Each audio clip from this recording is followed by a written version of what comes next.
turn back to after the story is over. The plot will end. It has to end, right? Even if that ending is kind of invented inside of our heads afterwards, built on clues, like, say, for example, The Sopranos. We need that ending, but if a story is really good, that mythology kind of stays with us, becomes part of kind of what we do going forward. And so, therefore, it shouldn't ever end, because it's always evolving within us. Mike, for you, I mean, was it a satisfying ending, if this is the ending, if there is nothing else? I believe they did it the best they possibly could. I don't agree that it should have ended, the final battle, the whole 9 yards. I think they should have, left it open to continue it. The way that it was set up, it can go on as Harry is an adult, as, everyone hopes, for example, for a fourth Back to the Future movie or a third Ghostbusters, they want to keep those things that you remember and that you agreed, that you liked when you were younger, keep it going. Mm-hmm. But isn't part of that, and Meredith, I'll ask you this too, isn't part of that the fact that when people become so attached to something, though, like it can't possibly end the way that you want it to necessarily, because you have your own ideas of what you want to see, and if it does end, you have your own ideas of how it could continue on after that. Yeah, I mean, everybody, if she makes a new book, is thinking of totally different things of how she could possibly go on. Who she could involve in it, if it's just going to be his children, if it's going to be him again. So she did leave it kind of open-ended. I don't think everybody's going to be happy with the ending. Nobody will be. I was happy with it. I'm glad he lived. But, I mean, I'm sure there were some people that was hoping it kind of went the other way. Spoiler alert. But most people know, that he grows up, has children. So, obviously, he lives. But I'm sure it didn't make everybody happy. Well, at the very least, it brings it to a close in a way that, the actors and the people involved in making the film can feel like they've wrapped everything up. Because I think if you're the kid that had to play Harry Potter for the last, 12 years, you're happy to see it end and you can move on to something else. But now you're pigeonholed as Harry Potter, which is awesome, because now you get to experience what, like, Mark Hamill did, where now you can never be anything else.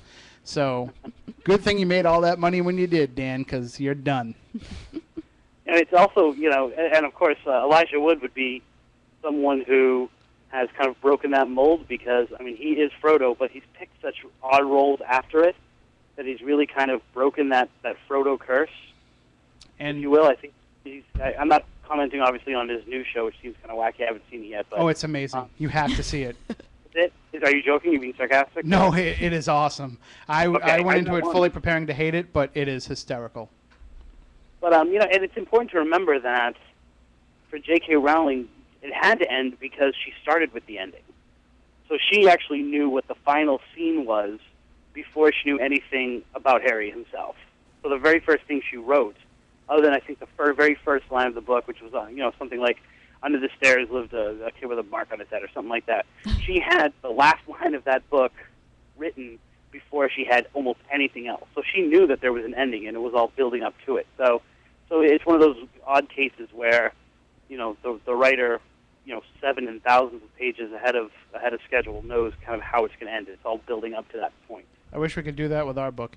But I'll say this, though, that my best guess would be that there's going to be the opportunity for the Harry Potter universe to become more like a Star Trek or a Star Wars universe, where it's going to continue on in some form of fashion. Now we'll get into, even if Rowling doesn't write the books herself, you're going to get into, offshoot stories, continued mythology stories, and I think you'll see more of that. And, as long as she keeps getting, 25-30% of everything that comes out, I don't think she'll have a problem with it. Well, I think you can even do kind of like I heard that Stephenie Meyers is trying to go back. One of the rumors is going back and rewriting the whole series from a different point of view.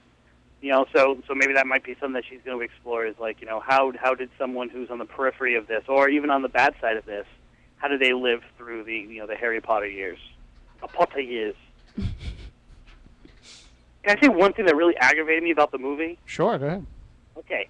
So they're talking about, like, the wands and the length of the wands, and they did this actually a few times in the movie, and they're referring to everything in English measurement. So they said, like, the wands were a certain amount of inches. That really aggravated me and threw me off for, like, a good half hour. I'm like, these people are all British. I'm saying? It takes place, basically in parts of England. all the characters are British in one way, shape, or form. Like, they never even acknowledge about the whole series anything having to do with America, right? They have all these wizards that come from other parts of the world, but no one that comes from America. That's true. Like, There's why no, are they like, talking- wizarding school from America. Exactly, right. Like, It's all, why like, isn't Bulgaria, France. Yeah, why isn't a quad, quad wizard tournament, with bringing the people from America? It aggravated me. I think we should start one in Lakeland, Florida. I would There you go. go. I think there's enough people practicing something in Lakeland that you might be able to get that started. Although most of the time it's usually, all right, I'll leave it at that. Yeah. All right, that'll do it for this week's show. Thanks for Chris for joining us. Thanks to Mike and Meredith for stopping in and sharing their Harry Potter expertise. And Chris, do we know what's going on next week? Yeah, no, not really. Okay, sounds like maybe psychic readings with Tiffany. So tune into her show, Spirit Connections with Tiffany Rice. It'll be on Tuesday at 9 on Spooky TV, and plenty more to come. There'll be a show next week. We just don't know what it is yet.